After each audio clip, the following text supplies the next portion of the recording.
Bom dia, meus irmãos. A graça e a paz do Senhor Jesus. Nós estamos com nosso horário já até de tolerância estourado, então vamos dar início ao nosso estudo de hoje.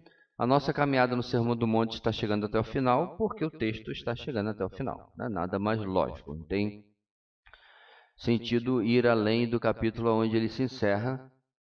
E eu espero que, para aqueles que assistiram a maioria ou a todas as aulas, tenha sido algo realmente desafiador, como diz o subtítulo do nosso estudo, né? Um ensino desafiador, porque, como eu comentei, acho que em uma determinada aula, não lembro mais qual, uma coisa é você fazer aquela leitura do Sermão do Monte, né? Outra é você parar para realmente estudar e perceber como que realmente Jesus coloca a nossa vida em sinuca. Não é aquela sugestãozinha, não. São pensamentos, princípios que servem como um critério, irmãos, de avaliação da nossa vida no reino de Deus, na cultura do reino. Então, eu até desafio os irmãos a, vez por outra, visitar esse estudo novamente. Há aqui elementos que diferem a nossa vida tremendamente do mundo, da maneira do mundo viver. Por isso, no termo que eu não sei se cunhou ou se popularizou John Stott, é o texto da contracultura do reino. Lá fora faz de um jeito, mas nós fazemos deste. E o pior problema, meus irmãos, é que, apesar disso ser verdade, dentro de nós, por causa da nossa natureza pecaminosa, nós temos um embaixador do reino lá de fora. Nós temos uma influência do reino lá de fora. A cultura da antiga vida ainda está lá. Então, se não fosse assim, Jesus nem precisava ter ensinado, né? Se fosse apenas a gente se converter e automaticamente passar a viver por uma nova cultura, por uma cultura do reino, mas seria maravilhoso. Mas exatamente por causa que não é assim, ele ensina para auxiliar o nosso processo de santificação e provocar mudanças na nossa vida. Então, a conversão tira a gente do mundo em um estalo. Literalmente, nós somos retirados das trevas para a luz. Mas a santificação é que vai tirar o mundo de nós. Nós saímos do mundo pela conversão, mas a santificação vai tirar o mundo de nós. Vai tirar a cultura deste mundo que Jesus aqui tenta contrapor, né? Só para lembrar um pouquinho daquilo que tem sido esse precioso estudo. Vamos orar então, irmãos, pedindo ao Senhor que nos ajude nesta manhã. Deus querido, reconhecemos a nossa limitação e a nossa necessidade de que o Senhor venha nos auxiliar e nos ajudar, ó Deus, no entendimento da Tua palavra nesta manhã. Que Teu Espírito, ó Deus, venha falar às nossas mentes e corações de uma maneira inegável, de uma maneira irresistível, para que nós possamos ouvir a Tua voz e dar uma resposta digna do Senhor, à altura do Senhor, à altura da vocação com que fomos chamados. É a nossa oração em nome de Jesus. Amém. Muito bem, irmãos. Essa é a lição 16, o compromisso do cristão. Vamos para a nossa introdução aqui. Quando Jesus terminou seu sermão do monte, meu slide lá, por favor, ficou clara uma proposta da contracultura. Ia de encontro à prática dos religiosos de então. Ir de encontro, irmãos, é uma expressão engraçada, porque a gente pensa às vezes que é ir favoravelmente. Na verdade, é ir contrariamente. Então, o ensino de Jesus ia de forma contrária à prática dos religiosos de então. O mestre condena o conhecimento da letra sem o conhecimento do espírito da letra. Ele condena abrir os lábios em divagações, elocuções sem fim, com o coração longe da palavra.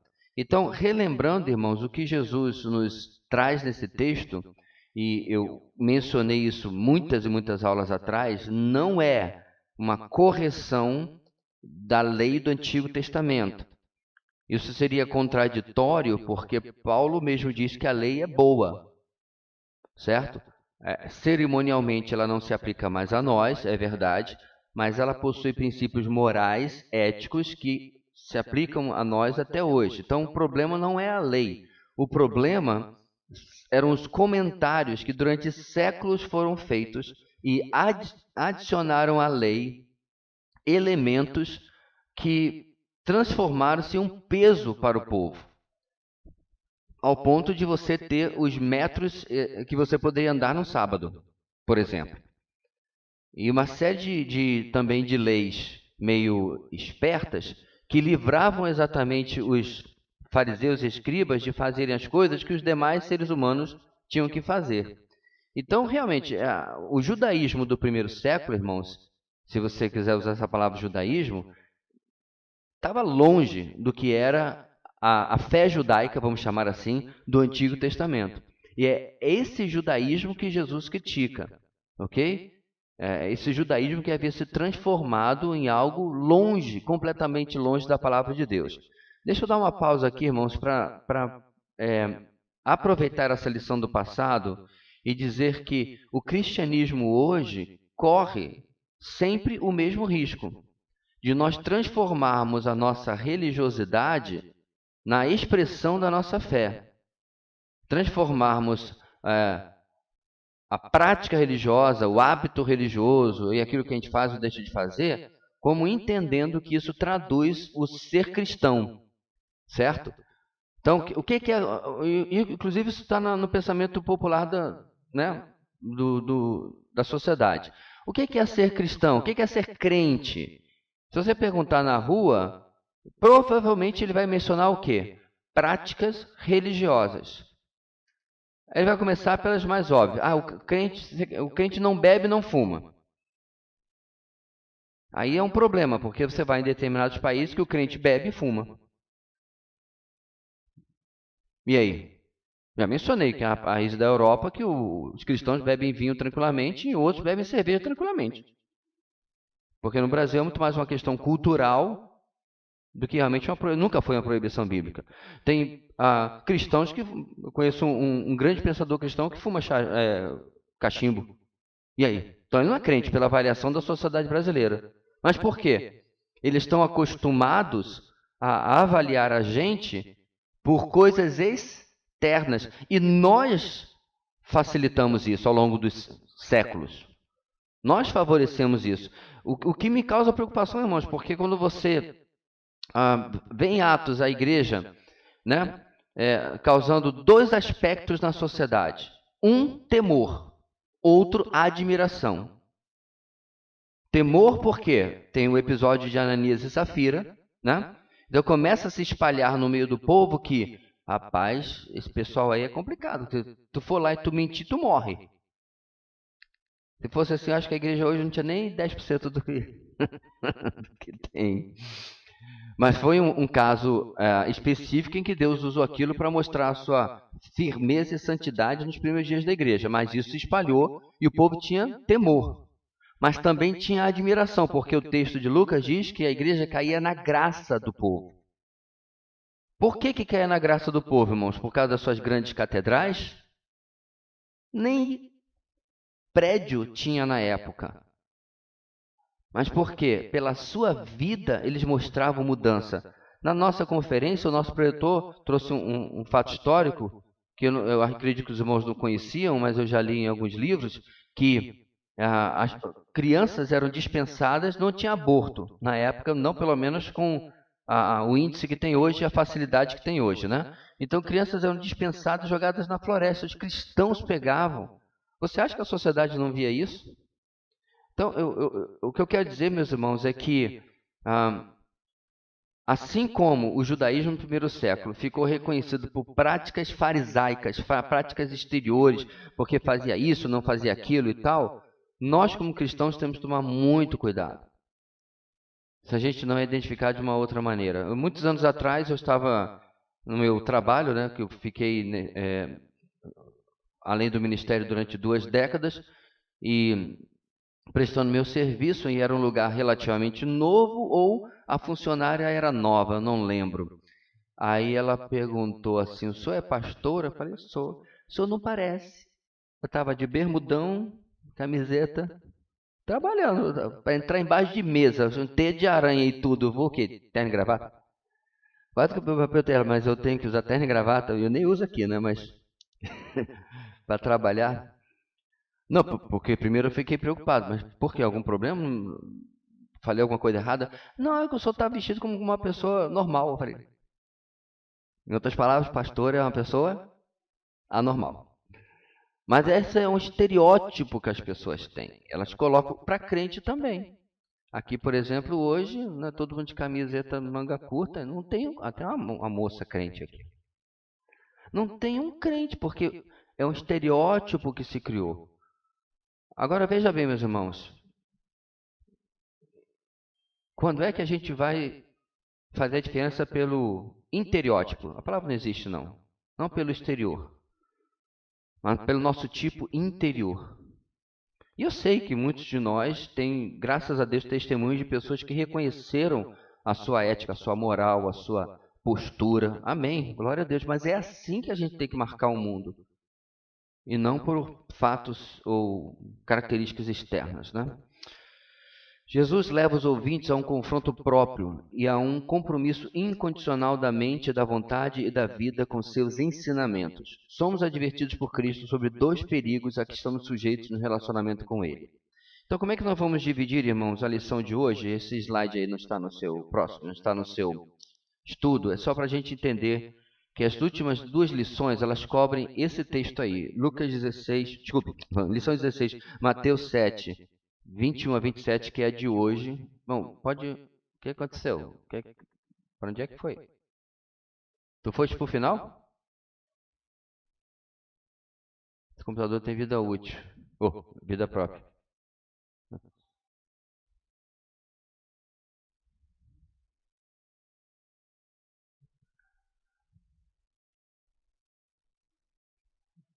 Antes desse. Isso. Agora sim. Então, a próxima lição, irmãos, está aí o texto, que são só os dois últimos versículos. Então, o que é que nós vamos fazer nesses próximos, esse mais 3 domingos? Deixando de fora o trecho de 7, 15 a 20, né? Então, ficou fora aí da distribuição deles na lição. Então, a gente vai fazer da seguinte maneira. Vamos organizar nossas últimas aulas assim. Olha lá. Hoje, a lição número 16, normal, ok? Semana que vem, clica aí. Nós vamos voltar um pouquinho, porque eu não quero deixar fora o trecho de 15 a 23. Por que que a revista não incluiu? Eu não sei. Né? Então, a gente vai incluir o trecho aí. No domingo seguinte, certo? Aí sim a lição 17, que são os dois últimos versículos. E, finalmente, encerrando o nosso texto, vamos ter uma exposição dos versículos 24 a 29. Ok? Certinho? Então, esse é o nosso planejamento para as próximas semanas. Beleza. Agora sim, irmãos, vamos para os nossos objetivos. Saber. Compreender que a atenção principal do cristão deve estar centrada na obediência ao Senhor. Sentir, querer ser obediente a Deus e agir, obedecer e atender às disposições de Deus. Agora vamos para o nosso trecho de hoje, Mateus 7, de 21 a 27, ok? Vamos ler a uma só voz, irmãos? Está lá projetado para você acabar de acordar, tirar a cama das costas. Tem o pessoal que já se entregou. Ok. Vamos lá? Nem todo aquele que me diz, Senhor, Senhor, entrará no reino dos céus, mas apenas aquele que faz a vontade de meu Pai que está nos céus. Muitos me dirão naquele dia, Senhor, Senhor, não profetizamos em teu nome? Em teu nome não expulsamos demônios e não realizamos muitos milagres? Então eu lhes direi claramente, nunca os conheci.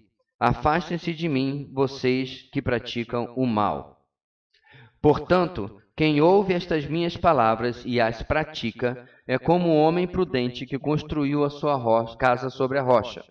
Caiu a chuva, transbordaram os rios, sopraram os ventos e deram contra aquela casa, e ela não caiu, porque tinha seus alicerces na rocha.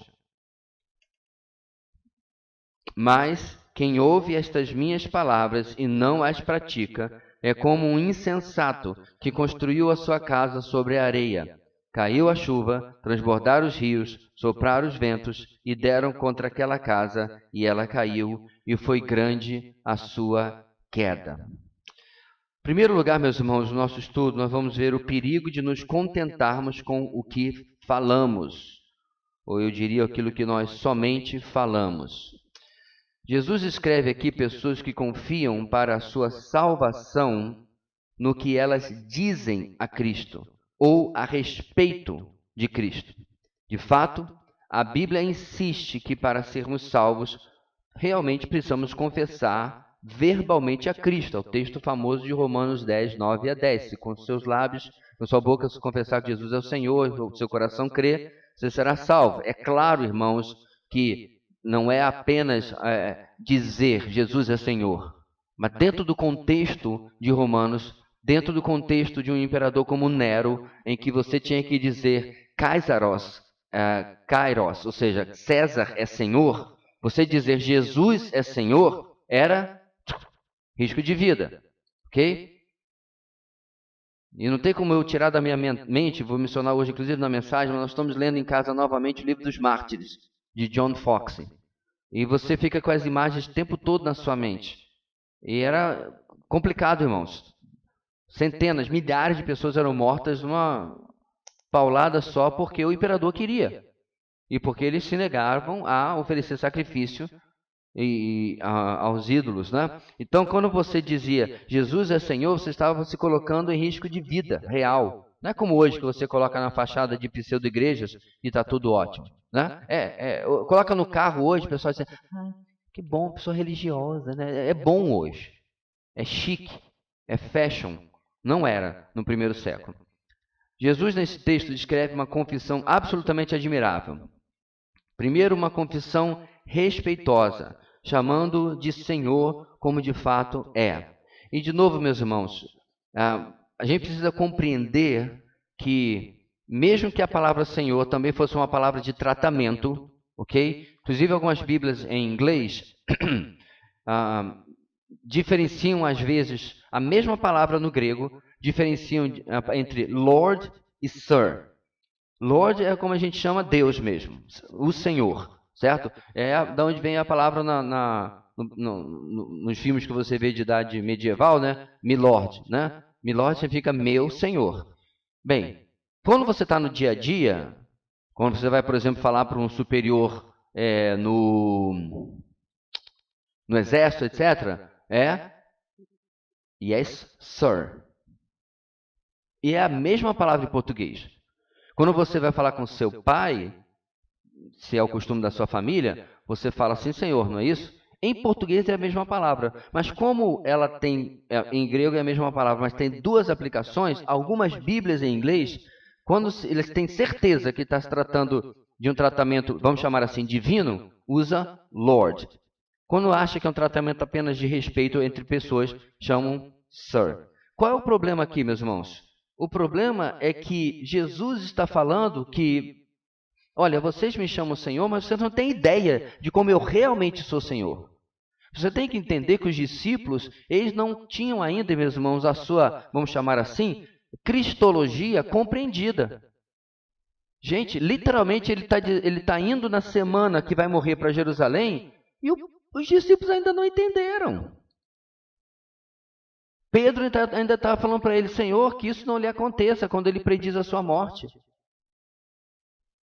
Se você ler o finalzinho do Evangelho, quando Jesus já ressuscitou tudinho, diz que creram nele, mas alguns duvidaram. Como é que você consegue compreender isso? O camarada morreu daquele jeito, voltou novinho em folha, a não ser pelas marcas dos cravos e da lança, e ainda alguns duvidaram. Então, a dificuldade, meus irmãos, deles de compreenderem a cristologia, a doutrina de Cristo de uma maneira plena, é um alerta para nós, de mostrar como a gente tem dificuldade de aceitar e compreender as coisas de Deus, até quando elas estão, né, claras na nossa frente, esparramadas na nossa frente, certo? Então, essa confissão, né, de que Ele era Senhor, no nosso texto, precisa ser compreendido, e a palavra de Jesus para eles, meus irmãos, de como a gente precisa rever o nosso entendimento do que é a palavra Senhor, o que é a palavra Kyrios no grego. Qual é a implicação disso realmente? Será que nós, de fato, temos deixado a nossa vida debaixo do senhorio de Cristo? Debaixo da direção do Senhor? Quais são algumas implicações práticas ou comprovações práticas de que isso realmente está acontecendo na minha vida? Meus planos, minhas decisões, aquilo que eu quero fazer ou não, será que estão debaixo daquilo que o Senhor tem me orientado? De vez em quando, meus irmãos, algum irmão fala comigo, minha esposa sabe, fica sabendo, né, e comenta comigo tal, da decisão que o irmão tal ou a irmã fulana estão tomando. Imediatamente a primeira coisa que vem na minha mente é: até que ponto essa pessoa tem certeza que é isso que Deus quer que ela faça? Eu sei, meus irmãos, que não é uma coisa fácil. Nós tínhamos um livro no nosso currículo no seminário que era Como Conhecer a Vontade de Deus. Esse é o título do livro. Nem sei se ele é mais publicado. Aí o pessoal brincava assim, solteiro é triste, né? O pessoal no seminário brincava assim, deixa eu pular para o último capítulo e ver logo com quem que eu vou casar. Não, não é esse tipo de livro. Ele não fazia adivinhações sobre a sua vida. Era um livro que mostrava biblicamente quais são as ferramentas bíblicas para que nós possamos conhecer a vontade de Deus. Tá? Porque realmente, meus irmãos, não é fácil. Às vezes requer tempo. Às vezes requer uma luta com a minha vontade. Deus fala, Deus confirma, Deus coloca um outdoor na minha frente, mas eu ainda estou, mas é que, Senhor, eu ainda estou discutindo, contemporizando com Deus, se aquilo tem que ser da maneira como Ele está dizendo que tem que ser mesmo. E é complicado. Porque se eu, entre aspas, ganhar uma disputa com Deus, na prática eu estou perdendo. Não é interessante isso? Mas se eu, de novo, perder, entre aspas, na prática eu estou ganhando. Agora eu sei, meus irmãos, a vontade de Deus nem sempre é fácil de engolir. Eu estou tomando um óleo de peixe, sei lá o quê. Eu sou grato a Deus porque aquilo vem dentro de uma cápsula de plástico, porque aquilo deve ser horrível. A cápsula é desse tamanho, mas eu não vou mastigar, porque vai ser duro de engolir, vai ser horrível. Óleo e ainda é de peixe. Peixe é bom, tambaquizinho, frito. Mas as coisas, às vezes, difíceis de engolir, são as que nós mais precisamos. É como se o Senhor estivesse, irmãos, constantemente falando a nós o que Ele fala em João 13, perto da sua paixão, né, na noite da ceia, vai lavar os pés dos discípulos. O que Ele fala? O que eu estou fazendo hoje vocês não entendem, mas depois vocês entenderão. É como se o Senhor estivesse falando constantemente isso para mim. Aceite a minha vontade, depois você vai entender. Fica na tua, depois você vai entender. E a gente luta com isso tremendamente. Então, foi o primeiro uma confissão respeitosa. Tem mais 3 aqui. Uma confissão ortodoxa, chamando de Senhor com uma perspectiva divina, ou seja, considerando como Senhor absoluto. Vamos ver as demais, depois a gente faz as últimas considerações. 3. Uma confissão fervorosa.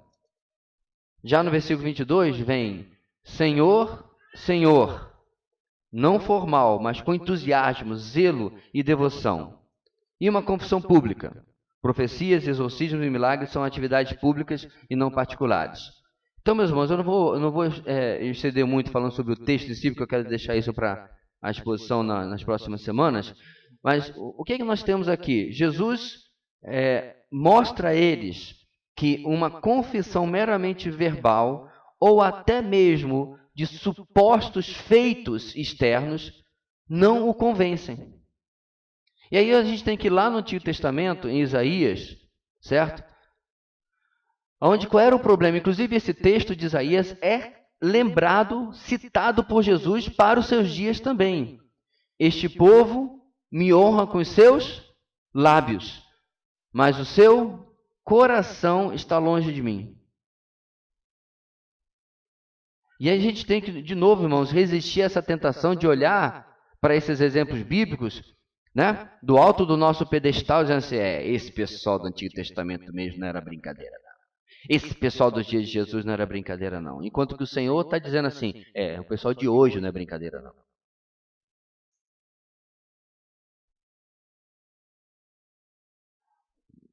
O nosso texto não está dizendo, meus irmãos, que sempre é bom esclarecer isso, que você falou Senhor, mas ajuda na sua vontade, você está incluído nesse texto. Ele está se referindo novamente àqueles que eram externamente confessavam a ele, mas internamente nunca o haviam conhecido. Não é o nosso caso. Pelo menos eu creio que não é da maioria esmagadora aqui, senão de todos nós. Nós já conhecemos a Cristo como nosso Senhor e Salvador. Aí nós novamente temos aquela coisa, meus irmãos, se aquele que não conheceu se comporta desta maneira, por que eu vou imitá-lo? Os irmãos lembram que eu mencionei que essa é a razão da existência de listas de pecado, especialmente nas cartas paulinas? Não se deixe enganar, nem os adúlteros, nem os isso, nem os aquilo, entraram no reino do céu, nem os mentirosos. Aí você olha aquela lista dizendo assim, eu estou uns 3 itens ali. Ou melhor dizendo, eu já estive nos 3, já cometi isso aí. Como é que fica? Porque Paulo e Jesus estão usando os exemplos de estilo de vida daqueles que não conhecem a Deus, para perguntar, por que você, que é cidadão do reino, que está na contracultura, vai viver dessa maneira? Quando nós éramos pequenos, minha mãe tinha essa mania de dizer assim, nós tínhamos alguns parentes da nossa idade, né? Primo, que era meio da pá virada, conhece? Da nó em gota d'água. Aí minha mãe falava assim, ei, pode parar com isso aí. Você não é fulano. Usava um exemplo de mau comportamento de alguém da família para dizer, você não é fulano. Como dizer, para de copiar. Porque é normal, criança faz isso. Tem uma vez que eu cheguei da escola, quando eu era pequeno, com uma mania. Aí minha mãe, pode parar. Quem que você está copiando na escola? Mãe é profeta, vidente. Dito e feito. E também, como é que é? Profetiza desgraça, né? Menino, não vai que você vai se machucar. Pisei no prego. Ô, boca santa, meu Deus do céu. Mas o fato é, meus irmãos, que eu tinha copiado maus hábitos, maus exemplos. Dado a nossa tendência a isso, irmãos, de esquecer quem nós somos, esquecer a nossa boa criação, no nosso caso, bíblica cristã, a Bíblia nos adverte, dá uma olhada do que vocês eram. Por que vocês vão voltar para aquele comportamento? Por que vocês vão agir dessa maneira? Por que vocês vão copiar um reino e uma cultura da qual vocês foram tirados? Porque assim, meus irmãos, não deve ter coisa pior do que aquele sentimento de que a nossa identidade como cristão não consegue praticamente ser reconhecida nem por nós mesmos e nós estamos fazendo igual aos outros. Quantos daqui jogando bola não se viram, né, chateados, brigando, levantando a voz, discutindo? Aí o Espírito Santo dá uma cutucada na sua costela na hora ali, você percebe que você está agindo como quem não conhece a Cristo. Ou em qualquer outra área da nossa vida. Portanto, meus irmãos, quando a gente está falando sobre senhorio aqui, um senhorio falso nesse texto, serve para nós como um padrão de comparação. Como tem sido a minha vida? E aqui vai mais um problema, irmãos, da fé cristã moderna. A departamentalização. O que eu me refiro? Se eu puder resumir o nosso estilo de ministério em um axioma simples, eu colocaria que seria a desdomingação da fé. Eu percebi há muito tempo, meus irmãos, que a maioria dos cristãos tem uma fé domingueira. A fé funciona no domingo. Tinha até um pregador antigo que falava que durante a semana o cara vivia de maneira secular. Aí chegava no sábado, ele lavava o carro para poder ir para a igreja, passava roupa nova, tal. Ele ia fazendo uma santificação, que não é, exterior, para no domingo, e todo bonito a família para a igreja. Aí chega segunda-feira. Aí ele volta ao, entre aspas, normal. Essa bipolaridade, essa departamentalização da vida. Aí ele é um péssimo chefe, péssimo funcionário. Ele não consegue conviver com as pessoas dentro da sua própria casa. E aí, essa é uma das razões, meus irmãos, porque há tantos anos atrás a gente começou a prática do devocional em nossa igreja. E ninguém teve uma ideia original. Está na Bíblia. Salmo 1, Josué capítulo 1. A gente só criou uma ferramenta, um meio de poder pegar um princípio bíblico, que eu acredito que o Senhor não nos deixou por acaso, e transformar em uma prática no nosso dia a dia.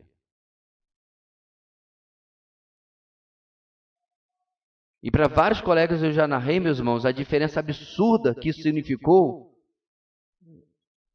para a nossa igreja quando a gente começou a ter a simples prática, o hábito de um tempo diário com Deus. Que não é nenhuma grande descoberta. E como que frequentemente, quando eu tenho algum problema para tratar com o irmão vem conversar comigo, você vai verificar, não tem vida com Deus. Não entrou ainda não entrou na visão. Não entrou ainda na cultura. Continua tentando ter uma vida vitoriosa sem a fonte, ou as fontes da nossa vitória, do nosso fortalecimento, que são, obviamente, a palavra de Deus, a oração, a vida com Deus. Portanto, meus irmãos, quando a gente fala sobre mudança, sobre senhorio, sobre transformação, não estamos falando de mágica. Nós estamos falando de algo que é trabalhado na nossa vida, que é buscado na nossa vida. Que não cai do céu. Bem, cai. Você entendeu o que eu quis dizer?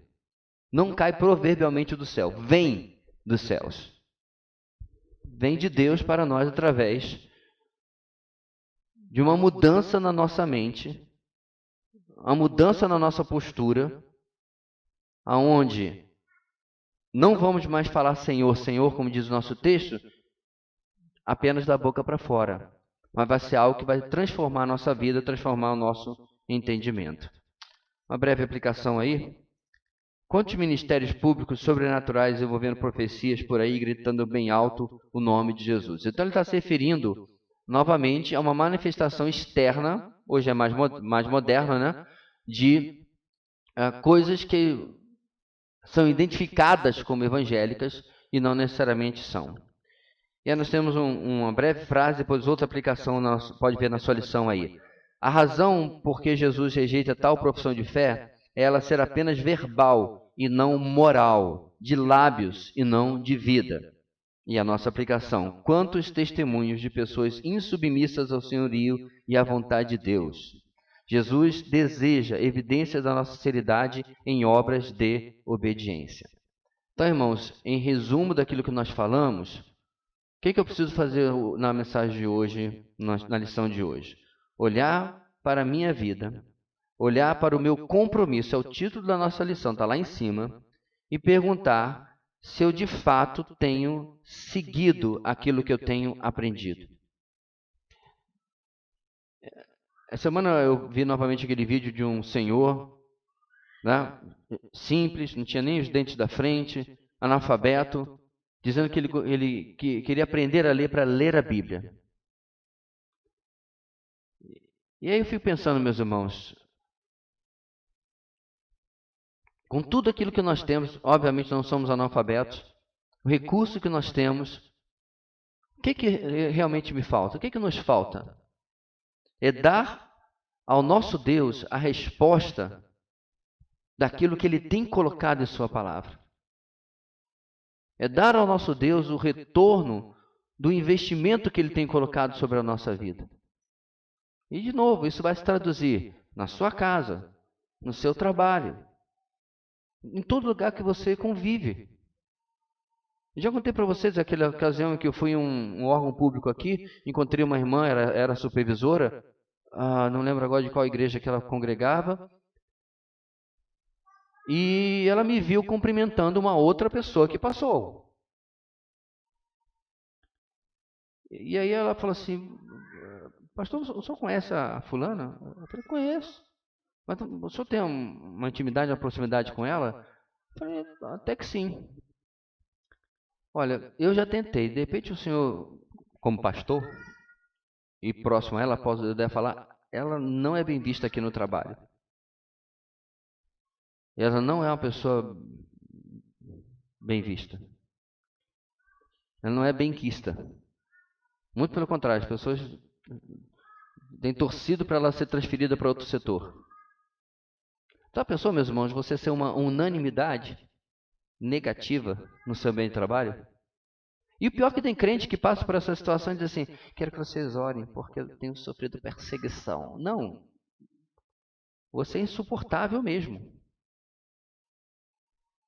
Você é antiético. Você é antiprofissional.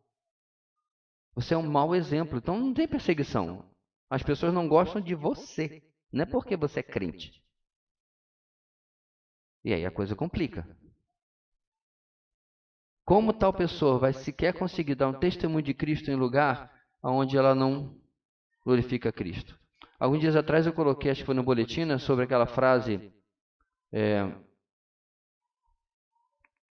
prega o evangelho todo o tempo, se necessário use palavras. Essa frase está errada. É impossível pregar o evangelho sem palavras. O evangelho sempre foi transmitido com palavras. Aliás, eu falei isso na mensagem passada, em Tessalonicenses. Paulo usou palavras e não apenas ele chegou em Tessalônica e ficou dando testemunho de um bom fabricante de tendas, esperando que as pessoas viessem perguntar para ele. Não, ele pregou de fato. Então essa frase é furada.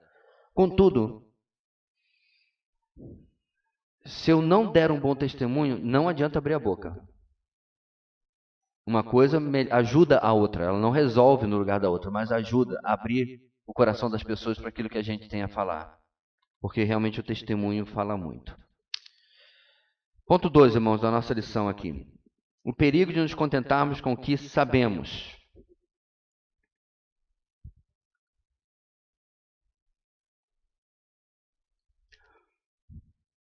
No primeiro parágrafo, o contraste entre o dizer e o fazer. E aqui é entre ouvir e fazer. É importante notar que Jesus não está falando de cristãos e não cristãos, e sim de pessoas iguais no que diz respeito a ouvir as palavras do Mestre.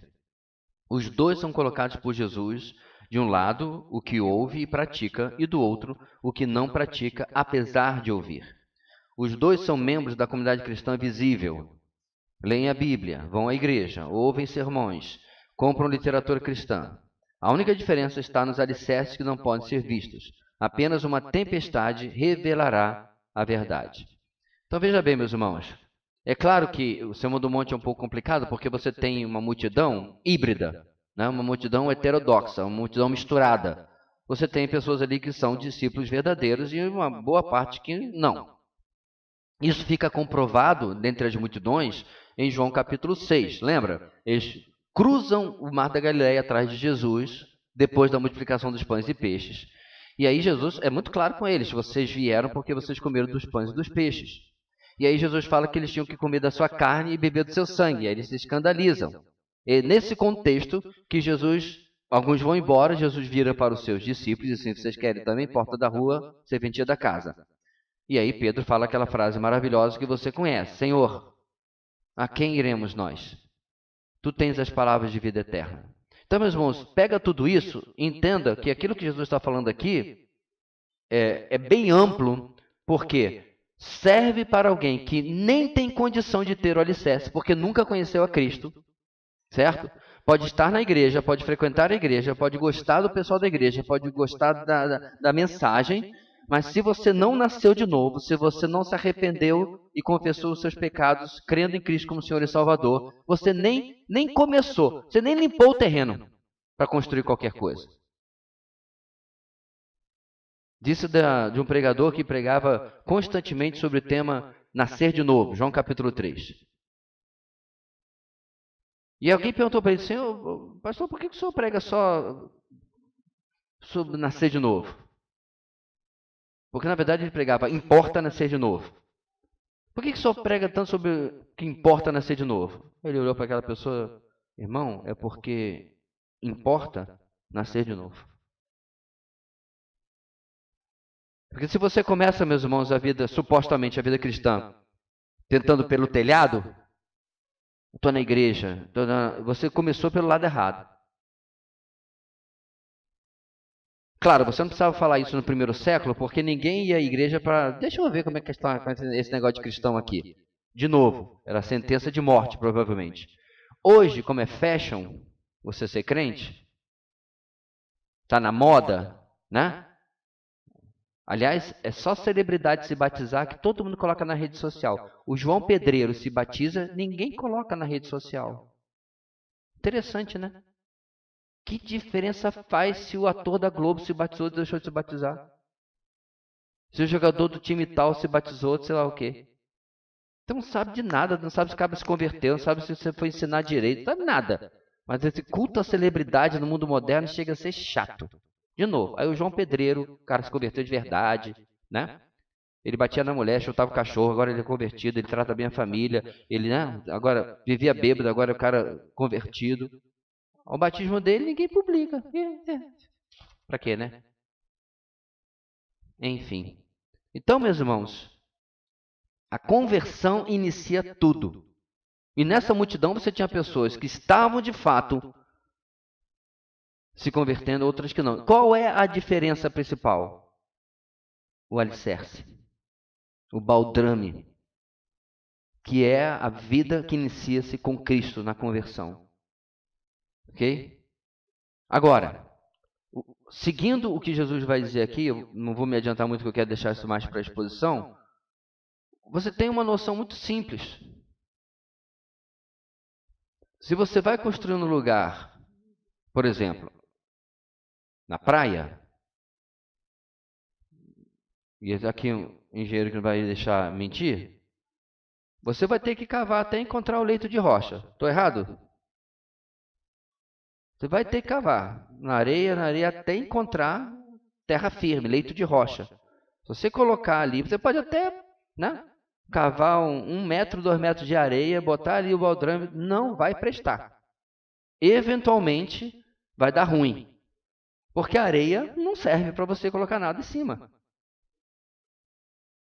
Então você vai ter que cavar até chegar ao leito de rocha e fixar os seus alicerces ali. Depois você vai botar a areia que você quiser no lugar, acabou. Ela está presa à casa. E Jesus coloca uma figura, meus irmãos, extremamente simples. E aí eu quero recorrer a você que tem 1 ano, 5 anos, 10 anos, 20 anos, 30 anos, da quantidade de informação bíblica que você já recebeu, da quantidade de ensino que você já recebeu. E aí, meus irmãos, nossa igreja em particular se encontra em uma situação abençoadora, mas complicada ao mesmo tempo. Por quê? Porque você é insistido constantemente a não deixar de lado o seu devocional, a não deixar de lado estar com o seu tempo com Deus em dia, a participar da conferência, a participar disso, a participar daquilo, a fazer aquilo, a ouvir a mensagem. E agora, o que eu faço com tudo isso? Qual vai ser a mudança que isso vai ter na minha vida? Pastor, como assim mudança? Então vamos lá, irmãos. Vamos fingir que você e eu não sabemos do que estamos falando. Eu quero que você pegue agora o principal desafio interpessoal que você está tendo. Porque veja bem, você está com raiva do seu computador, é uma coisa. Você está com um problema com uma pessoa, é outra completamente diferente. Você está com raiva porque o seu carro velho vive quebrando, já não é bom. Também tem que tratar o teu coração. Mas você está com raiva de uma pessoa, o relacionamento é outro. Eu quero que você pegue o seu pior problema interpessoal do momento. Pode ser com o seu cônjuge, pode ser com o seu pai, com sua mãe, com seus filhos, pode ser com um colega, pode ser com quem for. Aquela situação que você está constantemente varrendo para baixo do tapete. O que está faltando para você resolver? O que está faltando para você colocar o seu orgulho no seu devido lugar? Procurar essa pessoa e resolver. O que está faltando para você parar de criar cláusulas de exceção? Mais aqui, mais aqui, mais aqui, mais aqui, mais aqui.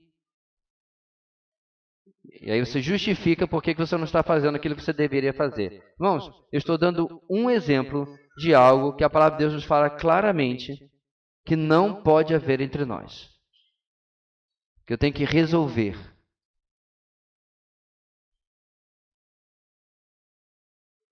A falta de transparência, de comunicação, já criou problemas, inclusive em nossa igreja, que não precisavam ter acontecido. Se a pessoa simplesmente tivesse pega o telefone, pega o seu carro, vindo conversar com A ou com B e resolvido. Mas vai protelando, vai protelando, vai protelando. Tempos atrás, inclusive uma pessoa que saiu da nossa igreja, era exatamente porque ela não gostou do comentário de outra irmã. Aí eu fui conversando e verificando, o treco tinha acontecido há mais de um ano. Esse é um exemplo bem concreto, irmãos, de alguém que está ouvindo, mas não está ouvindo. Ou se você quiser diferenciar, está ouvindo, mas não está escutando. Porque eu tenho muita certeza que no espaço de um ano, teve um devocional pelo menos, ou uma mensagem pelo menos, ou um EBD pelo menos, ou um livro pelo menos, ou uma conferência, ou qualquer coisa que Deus poderia ter usado para falar essa pessoa resolve esse problema. Mas o que ela fez? Aqueles que ouvem as minhas palavras, mas não as pratica, constrói sobre a areia. Dito e feito, hoje está fora da igreja, em igreja nenhuma. Tirou os olhos do Senhor, jogou fora, inclusive de suas próprias palavras, tudo que Deus vinha fazendo na sua vida por causa de um problema com uma pessoa. Eu estou dando para vocês, irmãos, um estudo de caso prático. Bem, estudo de caso sempre é prático, né? Senão não seria estudo de caso. De que isso não é uma coisa que Jesus está falando, isso não acontece, isso acontece bem. Não. Acontece na nossa vida. Quando nos metemos, por exemplo, em dívidas, da onde se transforma em um abismo que nunca mais conseguimos sair. Como que isso aconteceu? Raramente, irmãos. Não, eu estou nessa dívida porque nós tivemos um problema de saúde, tive que gastar 80 mil em médicos. Ok. Raramente é por causa disso. Eu estou com problema de saúde porque eu simplesmente tinha que comprar um novo Corolla Hybrid que estaciona sozinho, fala comigo, resolve meus problemas. Eu simplesmente tinha que comprar. Eu tinha que fazer isso, tinha que fazer. Não, você não tinha, você fez. Você decidiu fazer isso. O ponto aqui, meus irmãos, é que a palavra de Deus ela não é um conjunto de sugestões. Alguém me perguntou, aproveitando que eu falei de dinheiro, me perguntou, pastor, faz tempo já, mas me perguntou por que no nosso boletim, está lá já dobrando, eu insisto em colocar aquele, se você olhar lá depois do final da área de anotações, tem um cantinho, lembra? Que é um conselho financeiro, bíblico. Você ainda lembra que tem isso lá, né? Eu me pergunto quantos ainda leem. Sabe por que nós começamos aquilo, irmãos? Porque muitos anos atrás, porque faz uma pá de anos que eu coloco aquilo são, nem lembro quantos, conselhos, quando termina eu volto para o começo e simplesmente está em looping, há anos. Porque muitos anos atrás, irmão, nós estávamos numa enxurrada de famílias com problemas financeiros. E a maioria esmagadora era porque estavam tentando viver acima das suas posses. Aí nós tivemos várias iniciativas, tivemos uma EBD sobre princípios bíblicos, sobre finanças, né? E antes disso havíamos começado a colocar aqueles conselhos que é um ministério chamado Ganância, para ficar bem, né? Clickbait, né? Para chamar atenção. O nome do site é www.ganancia.com.br. Eu não sei nem se está mais funcionando, mas é dali que eu tirei aqueles conselhos. E, irmãos, é tudo Bíblia. Muito texto de Provérbios, Eclesiastes, mas está tudo ali. O ponto aqui, meus irmãos, é que quando a Bíblia fala que nós temos tudo o que precisamos para a vida e para a piedade, Pedro não está sendo exagerado. Ele está sendo preciso. Tudo o que eu preciso está lá. A palavra traz vida. A ausência dela, a lógica é simples. A palavra traz uma casa estruturada, que fica. A ausência dela vai trazer algo que um vento, uma chuva, uma correnteza vai levar. E aí, irmãos, eu tenho que realmente tomar uma decisão prática na minha vida. Aplicação. Uma tempestade de calamidades ou crises revelam que tipo de pessoa somos. Como disse Calvino, a verdadeira piedade não se distingue de sua imitação até que venham as provações. Ele está dizendo que a verdadeira piedade não se distingue de sua mera cópia, até que venham as provações. Por quê, irmãos? Eu até concordo com ele, a aprovação revela muito mais a qualidade da nossa fé, mas às vezes a provação, preste atenção, é a bonança. Ela também se transforma em uma... É porque a ideia de prova para a gente tem que ser... É só aquela coisa muito difícil. Deixa eu dar um exemplo para vocês. Eu fazia minha prova de inglês na escola em 5 minutos. Chegou um ponto que os professores nem mais pediam prova. Porque eu estudava fora. Então, fazia sentido. Tinha aula que eu falava, professor, eu tenho um compromisso mais tarde, eu podia sair da aula, queria estudar lá fora? Eu tinha que fazer uma coisa e tal. Enfim. Aí você pode dizer assim, então você tirava 10 em todas as provas, né? Não. Sabe por quê? Porque eu baixava a minha guarda, achava que eu já sabia de tudo, e não prestava atenção e respondia alguma coisa sem querer errado. Você entendeu onde eu quero chegar? A prova pode ser uma coisa difícil, mas às vezes também é a bonança, a coisa fácil. É por isso, meus irmãos, que hoje 50% mais um de nós tem problema de costa, de coluna, porque a vida é fácil demais. Suas costas são fracas, o seu interior não tem força, porque para apertar o controle remoto ou o controlador do videogame, você não precisa de força de tronco. Olha os nossos antepassados há 100 anos atrás. Podia até viver menos, porque até uma gripe podia matar, mas é outra história. Ou há 300, 400 anos atrás, eu vesti a armadura medieval, eu falei para ele, tira foto, porque eu não aguentava ficar em pé. Eu pensei que a minha some, não, meu amigo, porque até é doido. Se eu precisar disso aqui para sobreviver há 300 anos atrás, tá... Eu vou defender a minha família. Eu caía para trás, porque não ia conseguir. A gente é mole. Mole. Espiritualmente. Ou você não conhece o testemunho de alguém que foi muito abençoado e acabou mal espiritualmente. Então, voltando para o nosso raciocínio na frase de Calvino, em provação ali, coloque qualquer coisa que, diz a segunda palavra, vai provar, vai testar a sua fé, a sua piedade. E aí nós vamos ser confrontados se é uma mera cópia ou se é a coisa verdadeira. Ah, pastor, mas não tem como pular essa parte não? Irmãos, se a minha fé não for provada, eu não ganho o produto dela. Porque sabemos que a aprovação da sua fé produz, oh glória a Deus, o povo lê a Bíblia, perseverança. Há um plano.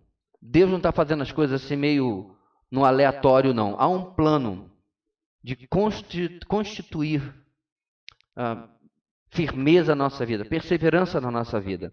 E é isso exatamente que ele está fazendo. Caminhando para o final, irmãos, dessa lição 16, o que é essencial para a nossa vida é ser praticante da palavra e não somente ouvinte. Ou seja, acima de saber está fazer o que sabemos. E a nossa conclusão. Temos então a alternativa de seguir a multidão ou o nosso Pai que está nos céus. Ser como a cana agitada pelo vento da opinião pública ou ser dirigido pela palavra de Deus, pela revelação do seu caráter e pela sua vontade.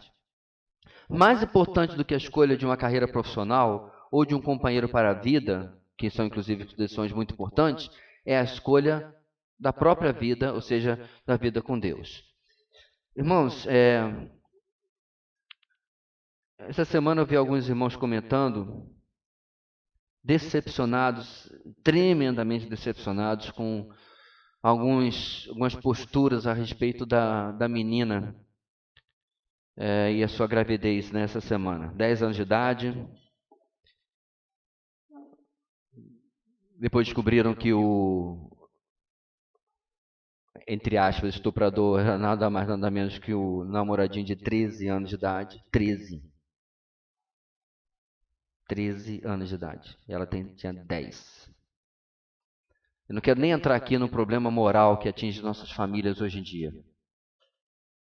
Aí me pergunto por que eu bato tanto na tecla de que namoro não é coisa de adolescente. Se fosse só isso, mas tem muitas outras razões. Bem, e aí alguns comentários, irmãos, sobre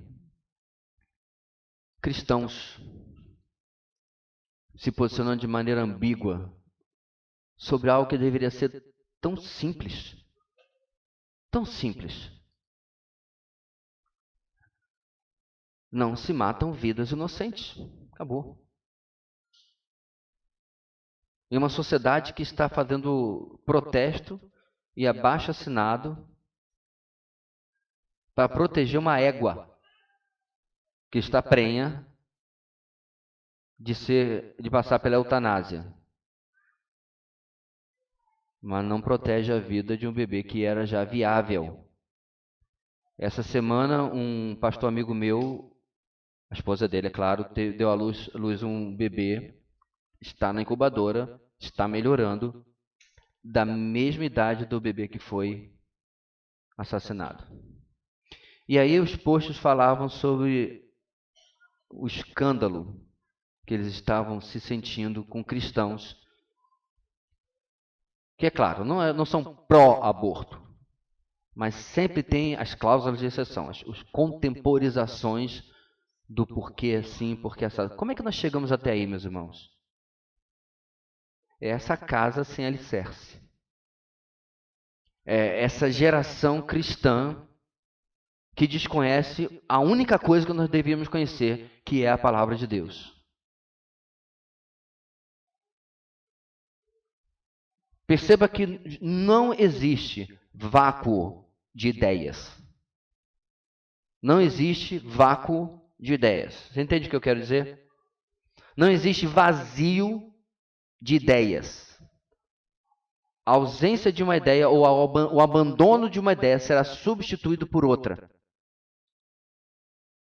Então, por que você tem cristãos que pensam com a cabeça e com a ideologia do mundo? Porque a base e a estrutura da palavra não foi colocada ali. naquela mente, naquele coração, se você preferir. E aí, quando vem alguma outra coisa, preenche aquele lugar. Inclusive, na vida dos nossos filhos. Adolescente, se você está ouvindo, adolescente e jovem, está ouvindo mais o blogueiro, o tweetzeiro, sei lá que mais zero, ou esse lezeiro todo que é o mundo digital hoje, do que ouvindo a palavra de Deus, está construindo essa casa sob areia. E ela vai cair. Essa é a razão, meus irmãos, isso é estatística, de a quantidade absurda de jovens que se desviam na universidade. Já contei para vocês que o meu filho, que nem fez humanas, o pessoal só culpa o curso de humanas, né? Fez exatas. Teve que ouvir do professor na primeira aula que ele apareceu: deixe seu Deus na porta, porque o Deus aqui é Max.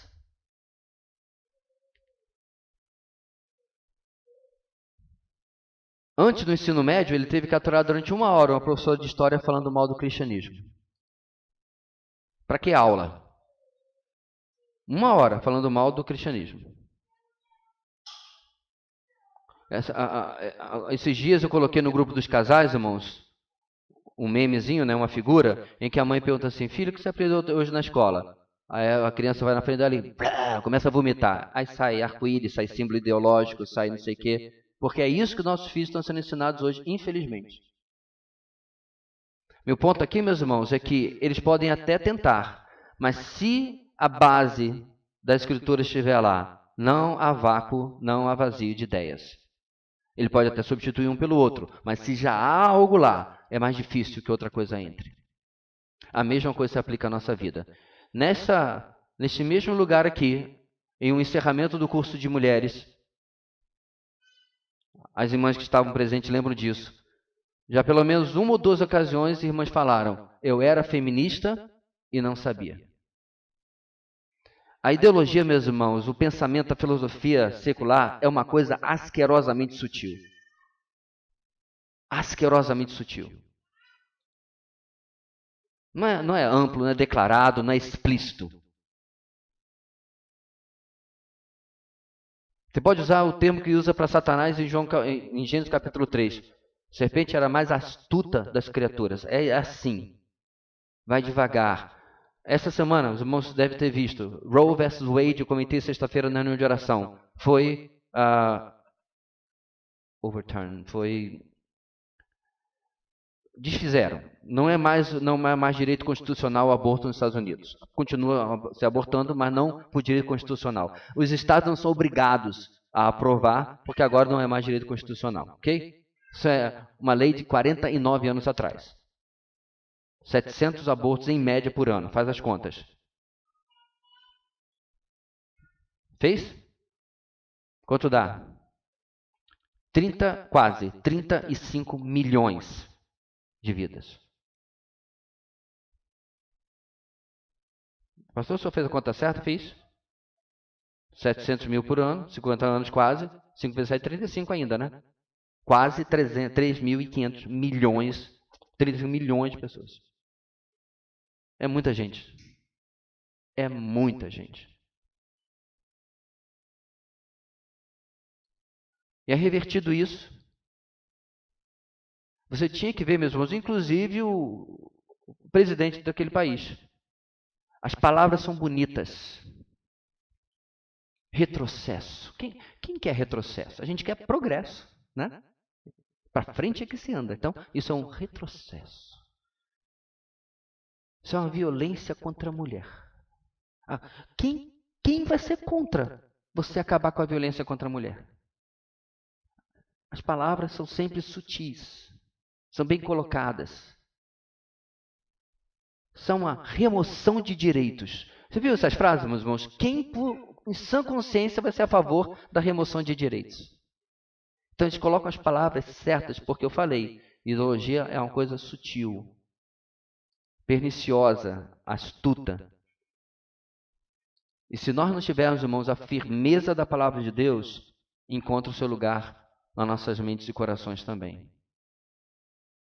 Então, quando nós estamos falando, meus irmãos, sobre o senhorio de Cristo, você vê, não é um negócio tipo assim, né? Vamos cantar a música, Senhor, tu és meu Senhor, blá, blá, blá, blá, blá, blá. Aí chega na segunda-feira, não é. É uma decisão diária, é uma entrega diária, é um questionamento.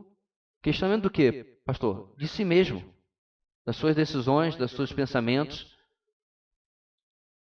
Perguntando-se assim, meu Senhor, estamos na mesma sintonia? Não ele na nossa, nós na dele. Estou fazendo certinho? Estou caminhando? Duvide mesmo de si, irmão. Duvide de si, não dele. Duvide de suas ações, de suas intenções. Porque quando você e eu fizermos assim e passarmos novamente pelo crivo da palavra, o máximo que pode acontecer aí é ele dizer assim, você precisa melhorar. Ótimo! Não é isso exatamente o que nós queremos para com o nosso Deus? Então eu devo questionar minhas intenções, questionar meus propósitos e colocar se eu quero realmente agradar ao Senhor que eu chamo de Senhor.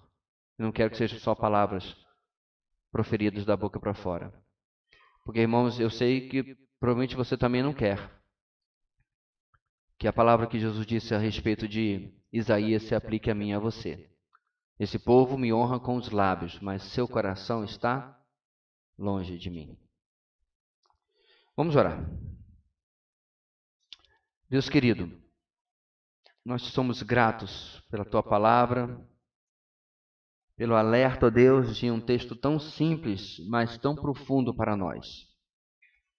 Que nós possamos, ó Deus, meditar no nosso dia a dia, se nós temos de fato ancorado, firmado a nossa vida na tua palavra.